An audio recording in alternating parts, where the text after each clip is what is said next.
I knew something had changed the morning I heard them whispering in the hallway, just outside the guest room door. My son's voice, low and clipped, sharp the way it gets when he thinks I've become an obstacle. And Lisa's, soft but unmistakably certain, the way it always is when she's presenting one of her polished ideas, the kind that leaves no room for protest. I didn't catch the whole conversation. Just enough. Something about timing the market, and, before she gets too attached again. The coffee pot was still dripping when I stepped into the kitchen. No one looked up. "Morning," I said, my voice a little too loud in the silence. The smell of cinnamon rolls filled the room. Store-bought. I hadn't made them. Lisa smiled with her teeth. Donald cleared his throat and gestured toward a chair. "We've been thinking, Mom," he began, already sliding a folder across the table. My name was typed in clean block letters on the cover. "It's time to simplify. The house, your routine, everything." I didn't open the folder. I looked out the window instead, where Russell's roses were still in bloom, stubborn and full of color even now, 3 weeks after his funeral. He used to prune them with a quiet kind of reverence, like they were something sacred. "Just look it over," Lisa added. "Gregory has a client ready to make an offer. Full price. Cash." They had planned this before the funeral lilies had even wilted. I didn't touch the folder. I just reached for my mug, the one with the faded red heart Kathleen had drawn when she was 6. World's best grandma. The glaze had started to crack around the edges. Funny what holds up and what doesn't. Donald waited for me to say something. Lisa took a sip of her tea, then tucked a strand of hair behind her ear. She always did that before launching into her version of diplomacy. "You're grieving, Michelle," she said.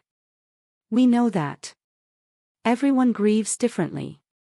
But sometimes change can help. A smaller place, less upkeep, closer to us. Maybe a condo, something near the park." They always made it sound like kindness. As if taking away the life I'd built with Russell, room by room, memory by memory, was for my own good. I nodded slowly, just once, to buy myself a moment. "What exactly is in that folder?" I asked. Donald opened it like he'd been waiting for the question. "Market analysis. Gregory ran the comps. You'd get top dollar if we list before the end of the quarter." He flipped to a page with graphs and bulleted summaries. "Lisa and I can handle the sale process. We've already spoken with a moving company, and Darlene has space in her basement. You'd have your own bathroom. It could be temporary, or long-term if you like it." Basement. My breath caught for a moment, though I kept my face neutral. Darlene's basement. Where the washer leaked and the window barely opened. Where I'd been sent last Easter when the house was too full of overnight guests. "I see," I said. They took my quiet for agreement. Donald leaned back, pleased. Lisa started gathering her purse. "We can have everything appraised next week," she said. "Furniture, antiques, jewelry. Gregory's contact is discreet. No one wants a mess, of course. Russell's study. Our bedroom. The garden. A mess. All of it, neatly categorized and ready to be turned into equity." Donald stood. "You're being very reasonable about this. I know it's not easy." He reached across the table and squeezed my shoulder like he used to when he was 9 and wanted a cookie before dinner. I didn't react. Just looked at the roses through the window, bright against the fog.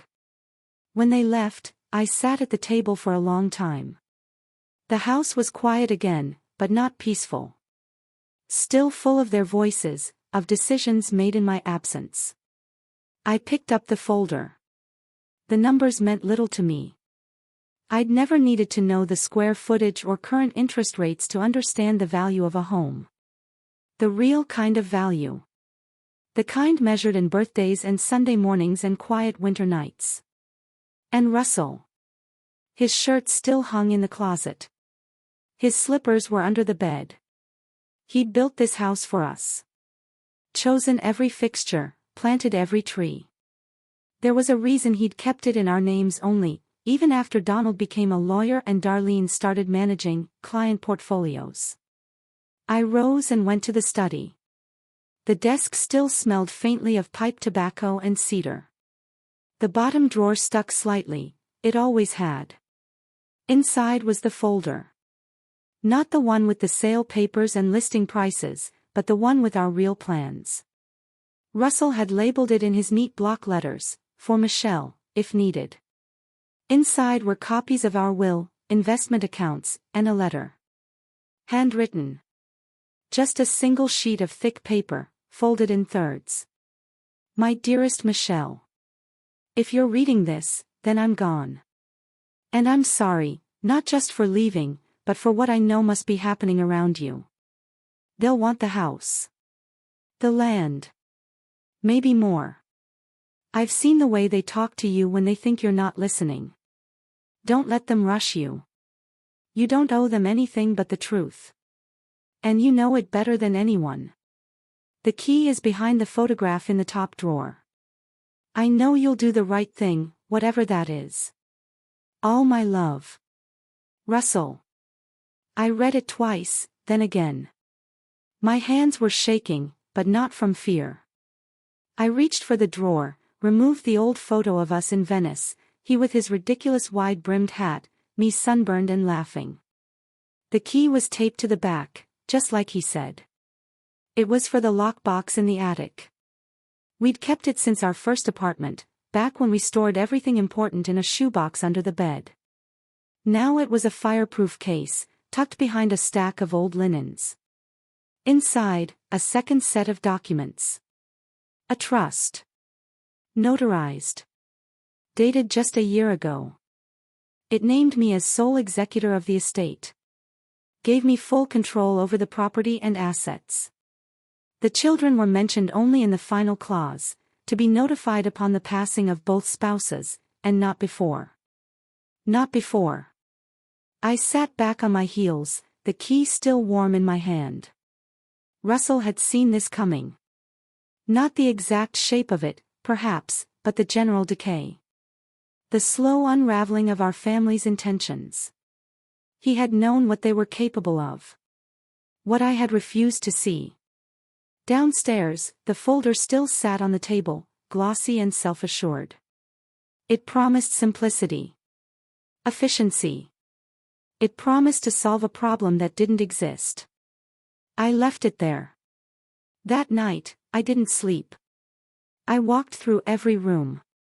Touched the walls. Ran my fingers along Russell's bookshelves. Sat for a while on the bench in the garden, where the moon lit the roses silver. And then I made my own folder. I called Connie West the next morning. She was the attorney Russell trusted most, practical, discreet, and sharp enough to smell a bad deal before the ink dried. We met at her office that afternoon, her desk still the same oak slab I remembered from when we updated our will the first time. I've been expecting your call, she said, pushing her glasses up her nose. Russell asked me to walk you through everything when the time came. We went over the documents for 2 hours. Connie explained it all carefully, clearly. You have full authority, she said. They can't sell, transfer, or touch anything without your explicit consent. And the trust? Unbreakable, unless you choose to amend it. I nodded. Can they challenge it? They can try, she said. But they'll lose. And Russell made sure of that. I left her office feeling something I hadn't felt in weeks. No, not weeks. Years. Steady. When I got home, the house was still and cool.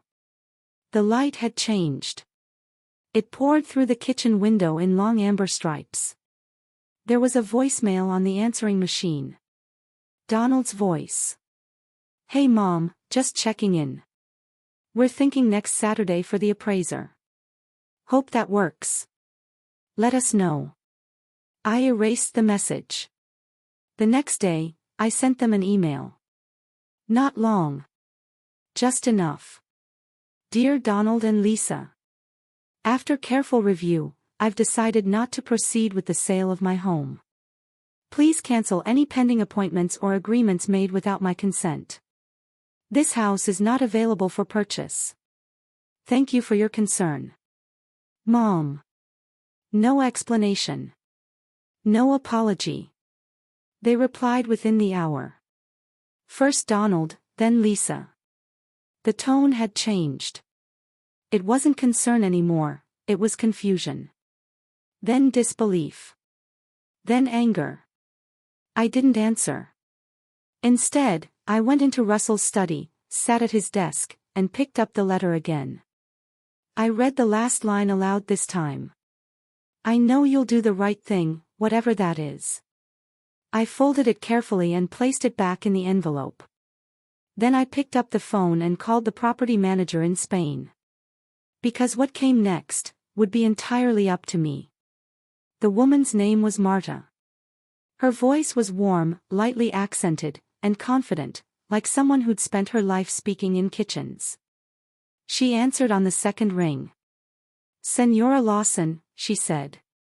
At last. I paused. You were expecting me.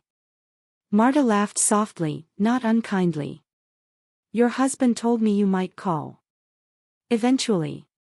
He said you're careful with trust. I said that's no flaw in a woman.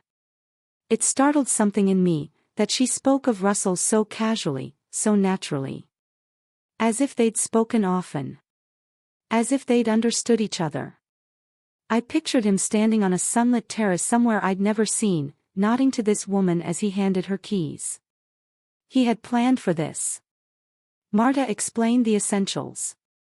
The house in Almeria sat just outside a small coastal village, whitewashed walls and red-tiled roof, 2 bedrooms, a stone courtyard, olive trees along the rear wall.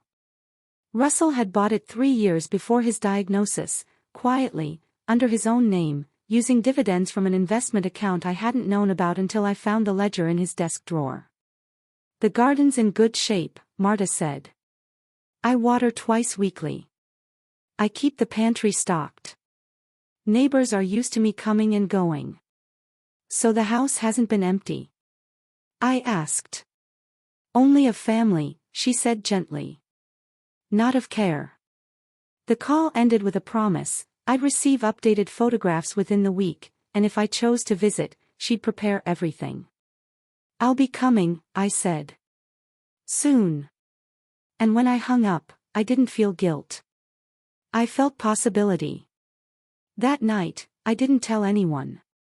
Not Donald, not Lisa, not even Darlene, who had finally worked up the courage to call me after 2 weeks of silence. She'd opened with a syrupy version of concern. Just checking on you, Mom. You haven't responded to Don's messages. We're all a bit worried. I let her talk. Let her fill the air with cautious phrases about family unity and the stress of grief. Not once did she apologize. Not once did she mention how she and Donald had planned to list my home without consent. Instead, she pivoted to what she always circled back to. We're still happy to have you move in with us, you know. There's room. And Kathleen's been asking about you. Kathleen. My granddaughter. The girl who used to sit cross-legged at the kitchen counter while I kneaded dough. Who once sent me handwritten letters from summer camp with flower stickers in the margins. I hadn't heard her voice in 6 months. Has she? I asked. Darlene hesitated. Well, she's busy with school, obviously. But she'll be thrilled once everything's settled. Settled. That was what they called it now, me being boxed up, relocated, managed. Settled. I said I'd think about it. Then I went upstairs and started folding the clothes I'd take to Spain. The next morning, I drove to the cemetery. Russell's headstone was simple, unadorned, just as he'd wanted. I brushed leaves from the base and sat down on the bench we'd picked together years earlier, when the plot still felt like a distant contingency. "I'm going," I told him. There was no wind. No sign from the trees. Just the quiet weight of his absence, and the warmth that remained in the stone beside me. I felt it in my back. In my spine. A kind of strength I hadn't touched in years. "You knew this would happen," I said. "Not just the children. You knew I would need reminding." I stayed until the sun moved beyond the tallest pine, then drove home and booked my flight. One way. Leaving in 9 days. In the time that remained, I made preparations. Not just for the trip, but for what I was leaving behind. I visited my lawyer again. "I want to amend the trust," I told Connie. Slightly. She looked up over her glasses. "They'll fight you harder if you remove them entirely." "I'm not removing them," I said. "I'm documenting everything. Every message, every recorded call. Every transaction they attempted without my knowledge. And I want a clause. If they challenge the trust, they lose everything." Connie smiled. "That's enforceable." I left the office with updated documents in my bag, and a small envelope containing something Russell had set aside a year before he died, a secondary account, labeled in his own handwriting, "M's discretion." There was $38,000 in it. Untraceable to the children. It wasn't a fortune, but it was freedom. With that, I visited the garden center. Bought new gloves. Dug in the soil while the days stretched warm for late September. I trimmed Russell's roses. Repaired the fence gate he always meant to fix. I wasn't leaving out of defeat. I was leaving on my terms. I would not be buried under someone else's idea of what a widow should be. A few days before my flight, I called Donald. He didn't answer the first time.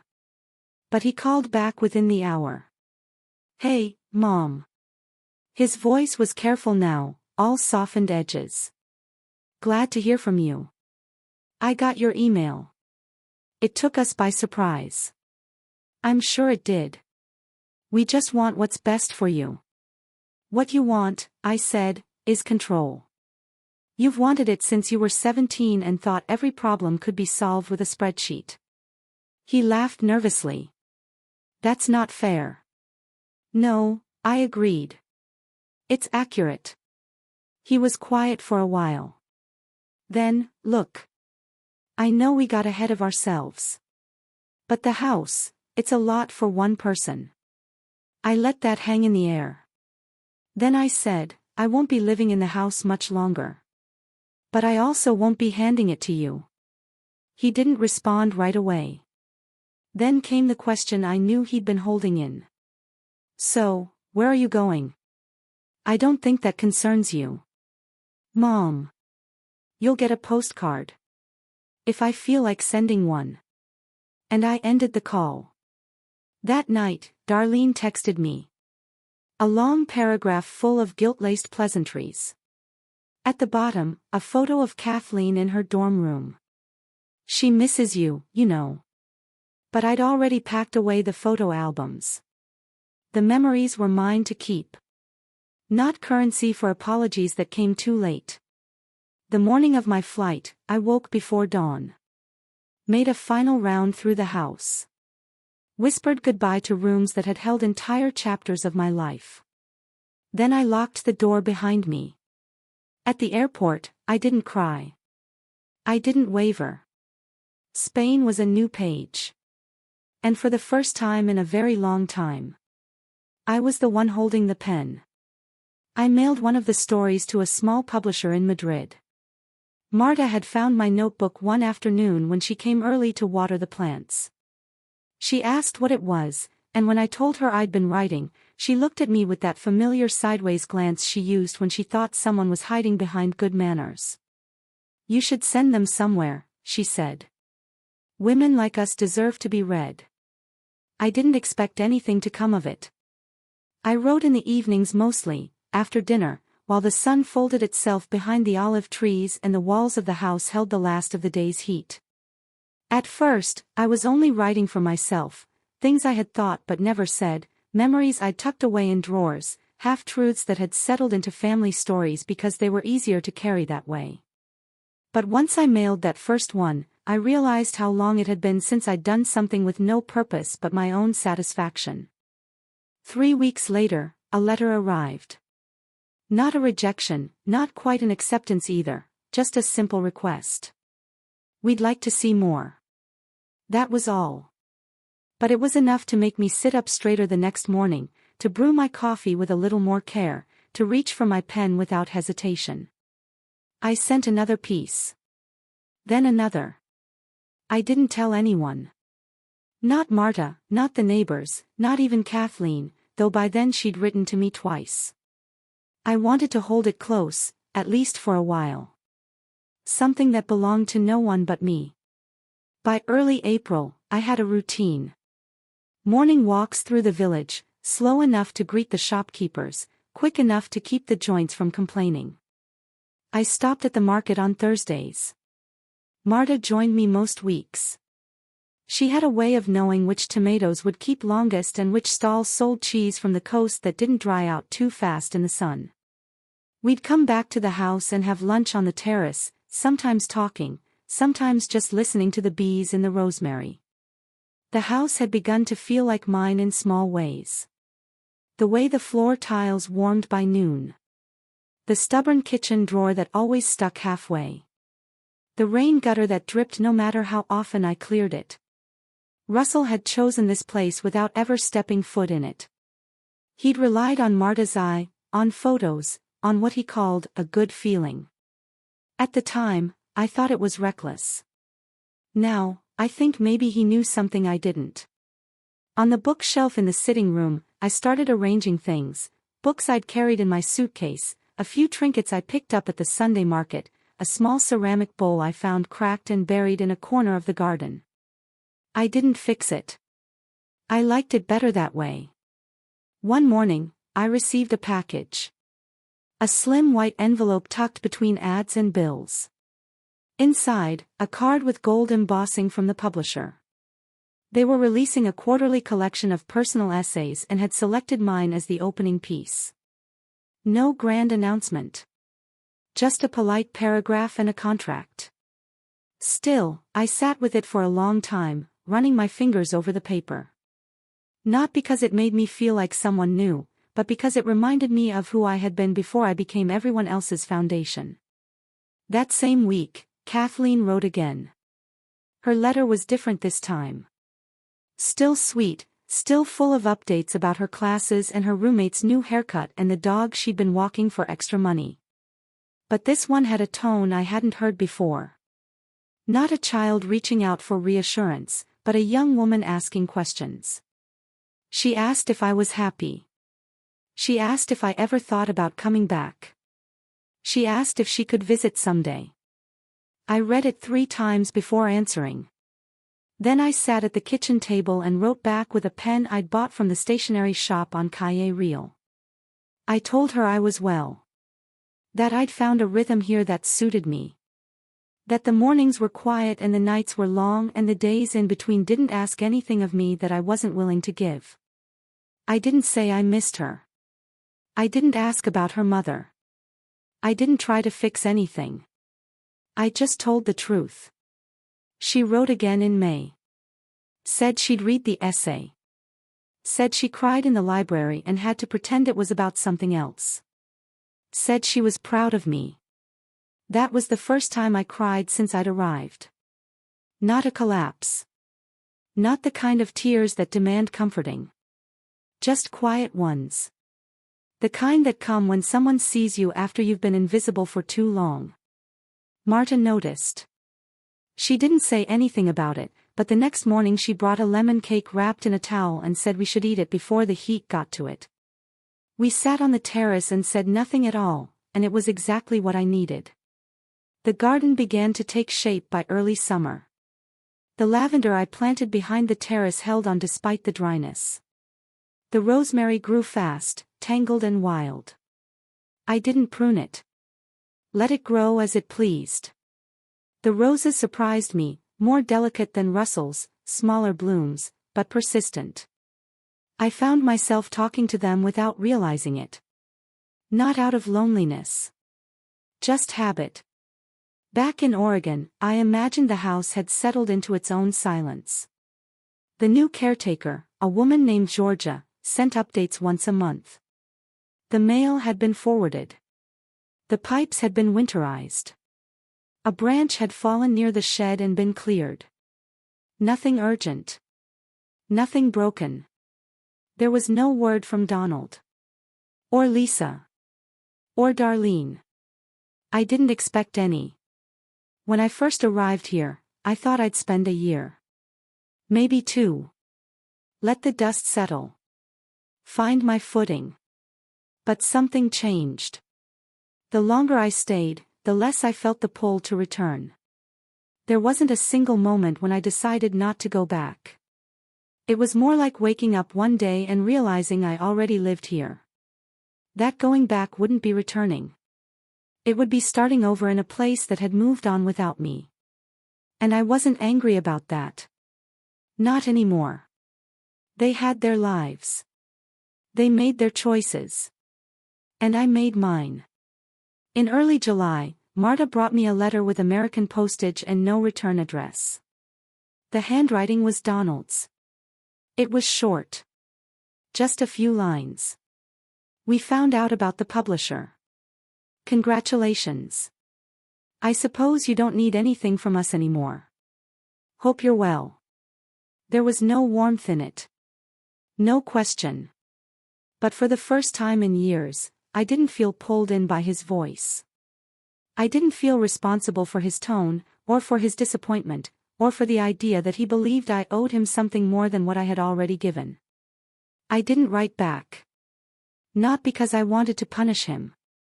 But because I finally understood the difference between silence that wounds and silence that protects. In the evenings now, I walk down the lane past the last of the olive groves and sit near the stone wall that overlooks the sea. It's not dramatic. It's just where the road ends.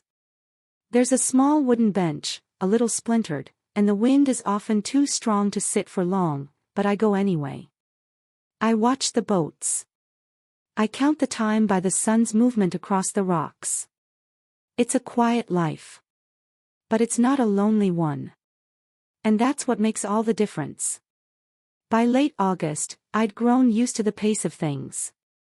I knew which mornings the bakery had fresh fig bread, which afternoons the church bells would ring for no reason anyone could explain, and how to tell whether a neighbor's knock meant a visit or a request.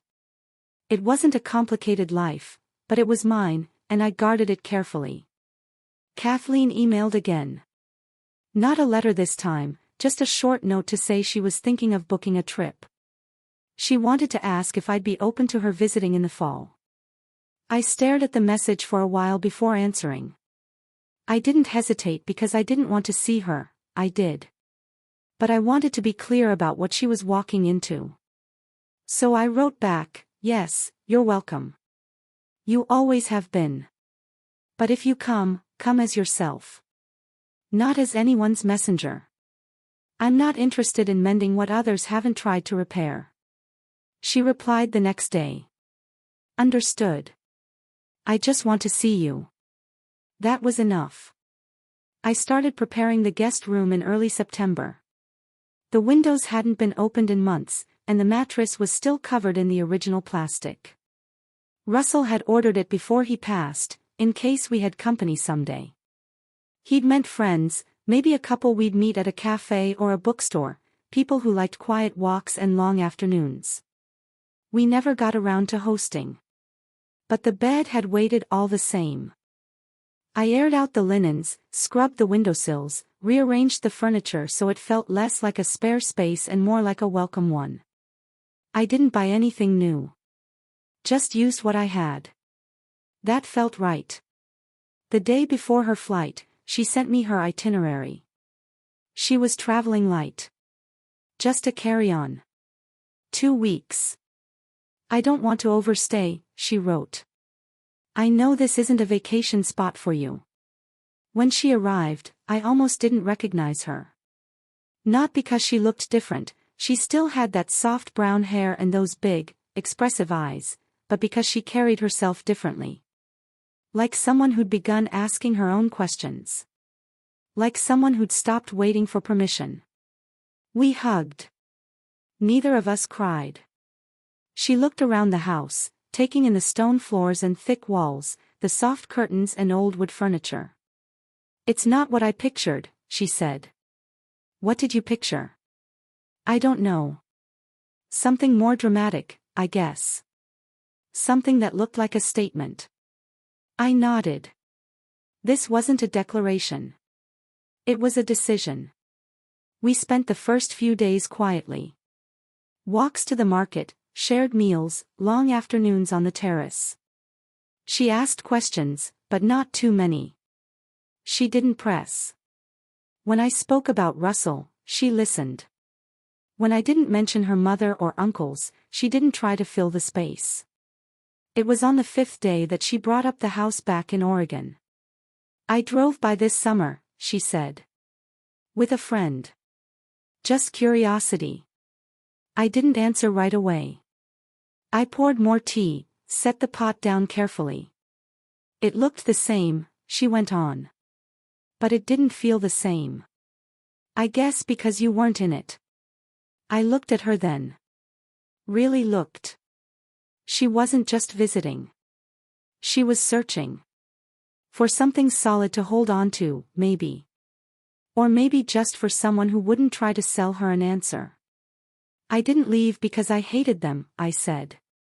"I left because they couldn't see me anymore. Or maybe because I stopped letting them see me the way they wanted to." She nodded. "I think I understand that now." We didn't talk about it again. We didn't need to. The rest of her visit passed easily. She helped me in the garden. She read my essays, the ones I hadn't sent anywhere yet. We went to Marta's cousin's vineyard one afternoon and bought a bottle of something sharp and dry. We cooked simple meals and watched the light change on the walls as the season began to shift. She left me a letter when she flew back. I found it tucked into the notebook I kept by the kitchen window. It wasn't long. Just a few paragraphs. She wrote that she loved me. That she didn't know what kind of woman she was becoming, but hoped to be one I'd be proud of. That she was sorry she hadn't asked more questions when she had the chance. And then she wrote something I hadn't expected. "If I ever have a daughter, I want her to know you." I sat with that for a long time. There were other letters after that. A postcard from Chicago. A photograph of a tomato plant she grew on her windowsill. An email with a question about the essay I'd written on letting go of obligation. She wanted to quote it for a paper she was writing in her sociology class. I told her yes. By the time November rolled around, I had heard nothing more from Donald, Lisa, or Darlene. No voicemails. No birthday cards. No updates. At first, I'd wondered if they'd come around. If maybe they'd want to understand. But silence has a way of revealing its true shape over time. Their silence wasn't grief. It was punishment. The quiet of people who believe they've been wronged and refuse to say it out loud. And honestly, that was fine. The longer I lived here, the more I understood that reconciliation isn't something you beg for. It's something you choose to offer, or you don't. But you don't live in the waiting. Russell's chair by the kitchen window had become mine now. The cushion had flattened under my weight. The wood arm was worn smooth where I rested my hand. I made tea in the same mug every morning and opened the same window to hear the bells. Marta still came by. Sometimes she brought bread. Sometimes she brought news. Sometimes she just sat. "You've changed this place," she said once, looking around the kitchen. "It's still quiet, but not lonely anymore." That felt true. One night, I dreamed of Russell. Not a dramatic dream. He wasn't young again. He didn't speak. He was just there, standing in the garden, looking at the rosemary like he always had. When I woke, I wasn't sad. I just felt full. I wrote about that. The publisher asked to include it in their winter issue. And I said yes. In January, a small package arrived. No return address, but the postmark was from Seattle. The handwriting on the label was unfamiliar. I opened it slowly, unsure of what I expected to find. Inside was a framed photograph, an old one. Me, Russell, and the children, taken at the coast 25 years ago. We were sitting on a log, the waves behind us just out of focus. Darlene had braces. Donald's hair was still thick. Lisa hadn't joined the family yet. There was no note. No explanation. Just the photo. I stared at it for a long time. I remembered that day clearly. How Russell had packed sandwiches and forgot the mustard. How the kids argued over who got the front seat on the drive home. How we'd all fallen asleep early, full of sun and sand and too much laughter. It was a reminder, maybe. Or a peace offering. I couldn't tell. I didn't put it on display. I didn't throw it away either. I placed it in the drawer with Kathleen's letters and Russell's final note, along with the first essay I ever published. Not because I wanted to forget it, but because I needed to keep it somewhere that wasn't always visible. I'd begun teaching a class at the library once a week, English conversation for local women who wanted to practice. It wasn't something I planned. One of the women had asked me for help with a phrase in a book, and the next week, she brought a friend. By February, there were 6 of them.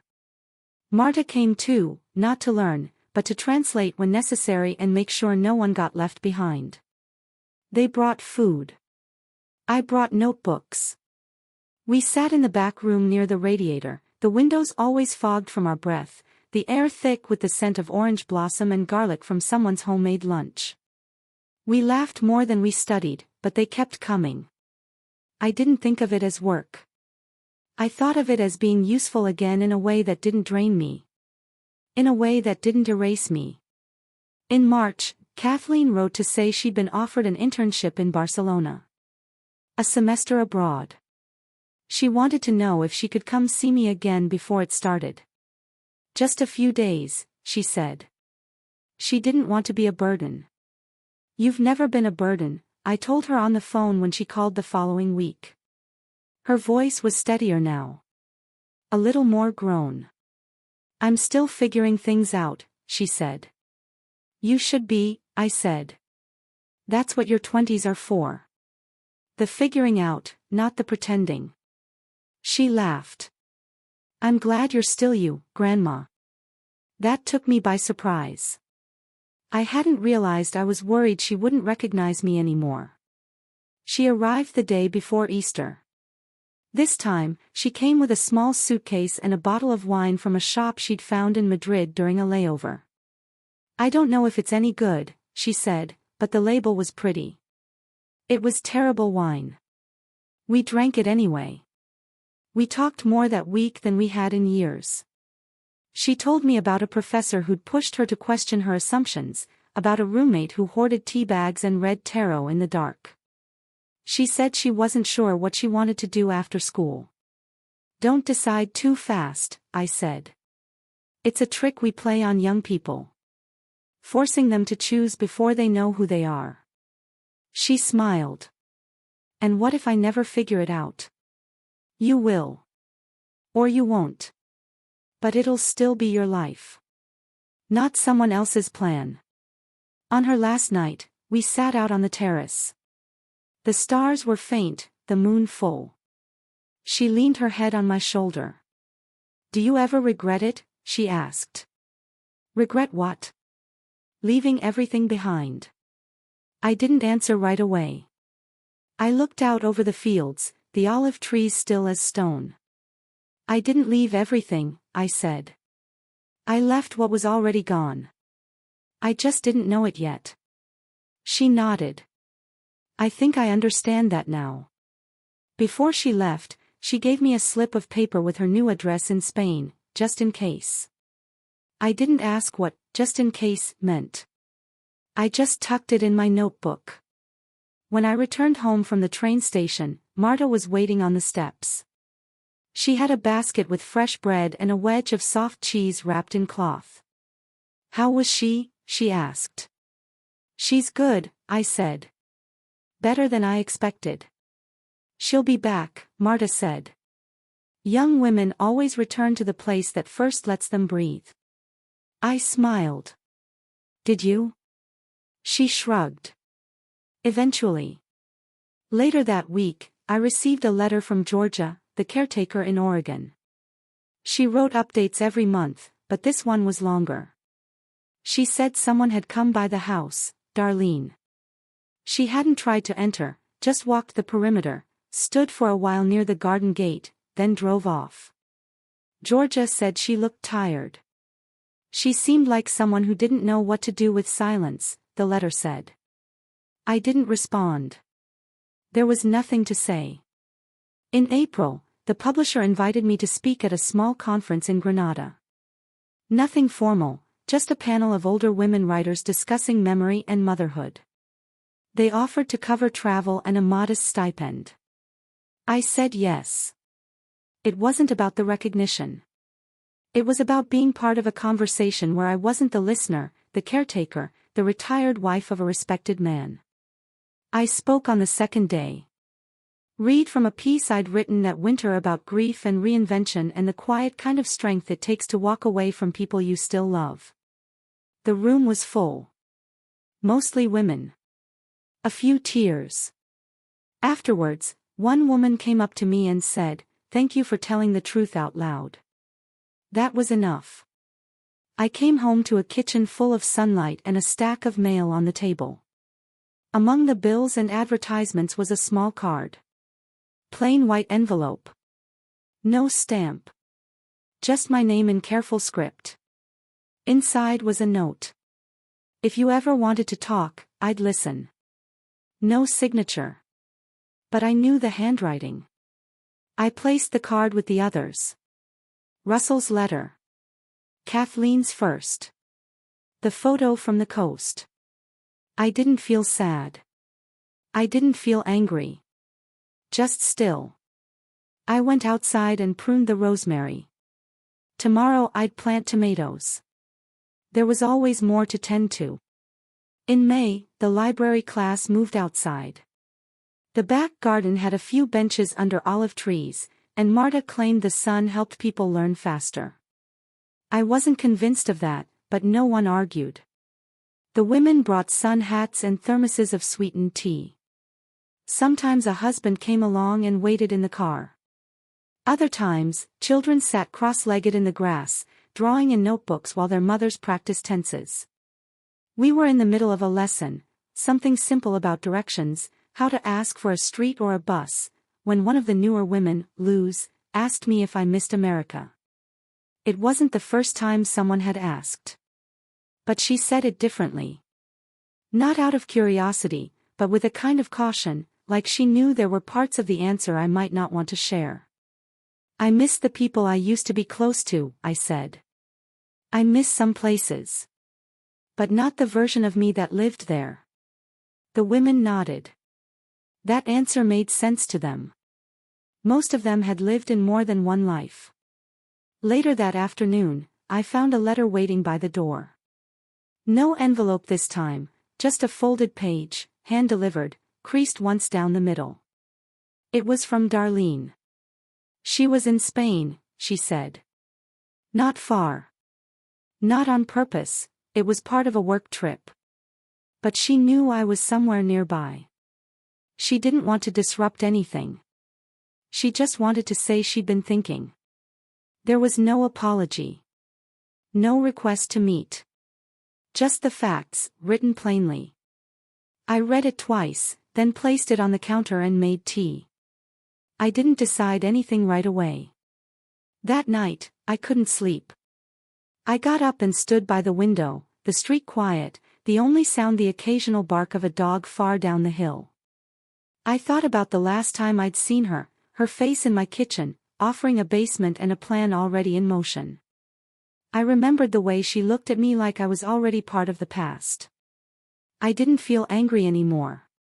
Just separate. Like we had been cut from the same cloth once, but had lived too long in different climates. Changed shape in different ways. In the morning, I called Marta. She wrote to you, she said, unsurprised.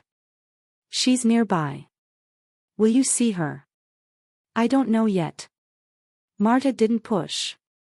She just said, whatever you decide, decide it for yourself. Not for what you hope it might repair. I nodded, even though she couldn't see me. That afternoon, I sat at the table and wrote a letter. I kept it short. I got your note. I appreciate it. If you want to meet, you can come for tea tomorrow. 2:00. Don't bring expectations. I didn't sign it with affection. Just my name. She arrived at 1:58, carrying a bag of pastries from a nearby shop and a cautious expression. I watched her from the window as she stood at the gate, adjusting her blouse like she was about to walk into a job interview. I opened the door before she knocked. Come in, I said. Nothing more. She stepped inside like someone entering a museum, careful not to touch anything. This is lovely, she said, looking around. Thank you. We sat at the table. I poured the tea. Neither of us reached for the pastries right away. After a few minutes of quiet, she cleared her throat. I wasn't sure you'd actually let me in. I wasn't sure either. She looked down at her hands. I don't really know what I expected. I guess I thought maybe I'd feel clearer when I saw you. And do you? No, she admitted. I feel like I owe you something, but I also don't know how to give it. I stirred my tea. You don't owe me anything, Darlene. That's the part that's always been hardest for you to believe. I owe you an apology. Maybe. But an apology without change is just another version of control. She flinched a little. Not because it was cruel, but because it was true.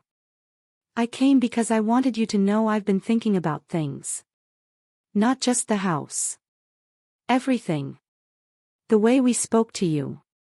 The way we assumed. I waited. I was scared, she said finally. When Dad died, I felt like we were all going to fall apart unless someone made a decision. So I made one. But I made it without you. I nodded. Yes. You did. She reached into her bag and pulled out a photograph. Not the same one I'd received months ago, but similar. A family picnic, maybe 10 years ago. Kathleen was still small. Russell was seated in a folding chair with a book in his lap. I found this when I was cleaning out boxes. I almost threw it away. Then I didn't. I took it, looked at it, placed it gently on the table. You all look happy, I said. We were, for a while. I sipped my tea. Happiness and harm can live in the same house. She didn't argue. We sat quietly for a long time after that. She asked about Kathleen. I told her only what I thought she needed to know. That she was doing well. That she was learning who she was. She didn't ask to stay. She didn't ask to come back. She just stood after the tea was gone and said, "Thank you for letting me come. Goodbye, Darlene." She nodded and left.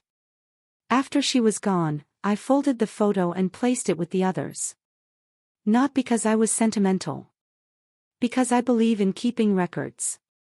That evening, Marta brought lentil stew and sat with me as the sun went down. I told her what happened. She didn't offer analysis. She just passed the bread and said, "Good. That's one door closed." The next morning, I wrote again. Not to Kathleen. Not to the publisher. Just to myself. A letter I didn't plan to send. A record of everything I'd learned since the day Russell died, and I sat in my kitchen being handed decisions like instructions. I wrote about the silence. About the freedom. About the way peace isn't loud, and it's not always joyful, but it's steady. I wrote about the olive trees and the cold tiles and the way sunlight can feel like forgiveness when it hits the right wall at the right time of day. And then I sealed the letter, placed it in the back of the same notebook where I'd kept my first story draft. I didn't need to reread it. I'd lived every word. By early June, the rhythm of my days had changed again, but not in any dramatic way. Just quieter mornings, longer walks. The air had grown heavier with summer, and the wind from the hills no longer cooled the terrace the way it had in April. I started closing the shutters in the afternoons, keeping the rooms dim and still. The fans hummed gently in the background, and I found I liked the hush it brought. Kathleen sent a postcard from Barcelona. A drawing of narrow alleys with blooming balconies, a cat curled on a rooftop. On the back, she wrote, "Thinking of you every time I pass a garden. I'm keeping the basil alive, mostly." I pinned it on the small corkboard near the door. Right next to it was a recipe Marta had scribbled down for almond cake, and a library notice reminding me to bring extra notebooks. Sometimes it startled me, how natural this life had become. Not because I ever doubted I could live alone or be content, but because for so many years I'd been made to believe that my best use was behind me. That I'd already had my turn. But here I was, beginning again without fanfare. Not reinvented. Not transformed. Just settled, finally, into my own skin. Marta's daughter came home from university for the summer. A bright, serious girl named Inez, with sharp questions and a quiet confidence.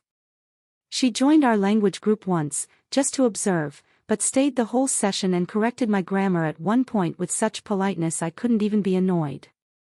After class, she stayed behind to help carry the folding chairs. She asked how long I planned to stay in Spain. I told her I hadn't decided. She smiled and said, "Then maybe you already have." That stayed with me. A week later, I received another letter. From Donald. Typed this time. Businesslike. He'd heard about Darlene's visit. He hoped things had gone well. He wanted to be clear that there was no ill will, and he was open to communication, should I feel ready. I read it once, set it aside. The tone was familiar, polite distance wrapped around a request that never quite made it to the page. He didn't say he was sorry. He didn't ask how I was. He didn't mention the house, or the trust, or the way he tried to manage my life like a transaction. He said only that he was open. I didn't write back. Instead, I spent the day pruning the roses, sweeping the terrace, making cold cucumber soup from Marta's recipe. I listened to the radio while I cleaned. I organized my writing. I called Kathleen to hear her voice. That was the kind of reply I had to give now. Not words. Not letters. Just life continuing. In July, Marta and I took a trip to visit her sister in Murcia. It was only for a few days, but it felt longer, the way new places stretch time. Her sister lived in a farmhouse with red tile floors and chickens that wandered freely into the kitchen. We ate on the porch, long meals with white wine and olives and bread still warm from the oven. They spoke fast, switching between Spanish and Catalan, and I understood more than I expected. Enough to laugh at the right moments. Enough to follow the stories. When we returned, the house felt smaller somehow. But not in a bad way. Just more mine. The kind of smallness that feels earned. Georgia had written again while I was away. Another routine update about the Oregon house, repairs completed, water lines checked, mail held. But she also included a photograph this time. The garden, overgrown but green. A few roses blooming under the window. And someone had left a bouquet on the bench. No note. Just white lilies, tied with kitchen twine. I stared at it longer than I meant to. I didn't know who had left them. I could guess, but it didn't really matter. It wasn't for me to respond to. It was just something that had happened. Still, I printed the photo and pinned it beside Kathleen's postcard. In late summer, a man named Arturo started attending the library group. He was retired, recently moved back to the village after decades in Valencia. His wife had passed a few years earlier, and his daughter had insisted he return home where people knew him. He sat in the back at first, listening more than speaking, but slowly began to contribute. He had a dry sense of humor and a habit of tapping his pencil when he concentrated. After class one day, he asked if I wanted to join him for coffee. Nothing formal, just two people with some time to spare. I said yes. We met at the cafe near the church, the one with the crooked tables and the best apricot pastries. We talked about books, about family, about how strange it feels to start over when you thought your life had already taken its shape. He didn't ask about my past. I didn't ask about his. We just talked about the now. It became a habit. Once a week. Sometimes more. He wasn't a replacement for Russell. He didn't try to be. And I didn't try to compare them. It wasn't about romance or need. It was about ease. It was about company that didn't require explanation. One afternoon, he asked me how long I'd lived in the village. Almost 2 years, I said, surprised at how quickly the time had passed. And before? Oregon. Do you miss it? Some days, I said. But not in the way people think. He nodded. I think that means you've really left. That night, I walked through the house with a new kind of awareness. The way the shadows settled on the tiles. The sound the wind made against the back window. I thought of all the years I'd lived elsewhere, waiting for something to feel permanent. Waiting to feel seen. Here, there was no one to perform for. No family dinners to host, no approval to chase. Just the steady rhythm of my own days. And that was enough. I still heard from Kathleen. Emails, photos, a video once of her garden project on the university terrace. She was thriving in a way that looked nothing like how her mother defined success. I told her I was proud of her, often. She didn't deflect anymore when I did. The letters from the others had stopped. Darlene never wrote again after our visit. Lisa never reached out. Donald sent one final note in September, an update about his son graduating, a vague comment about hoping we could talk sometime. He still didn't say what he meant. I didn't answer. I didn't feel cruel. I felt honest. Sometimes closing the door is the kindest thing you can do. For everyone.